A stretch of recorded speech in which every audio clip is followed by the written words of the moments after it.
Today we talk about how can you enable video quality on your app. We're going to figure out the solution on how you can do that in your app. So you just follow these ways and it's going to work with you. All you have to do inverse. So you just go here above this sign, click on it. So then it's going to take you to your settings. It's going to show for you like this. You come here to video quality here.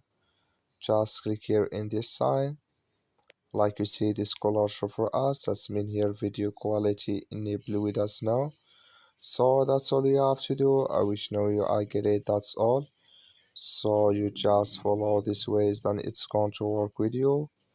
Thank you for your watching. Don't forget to support us by liking, subscribe.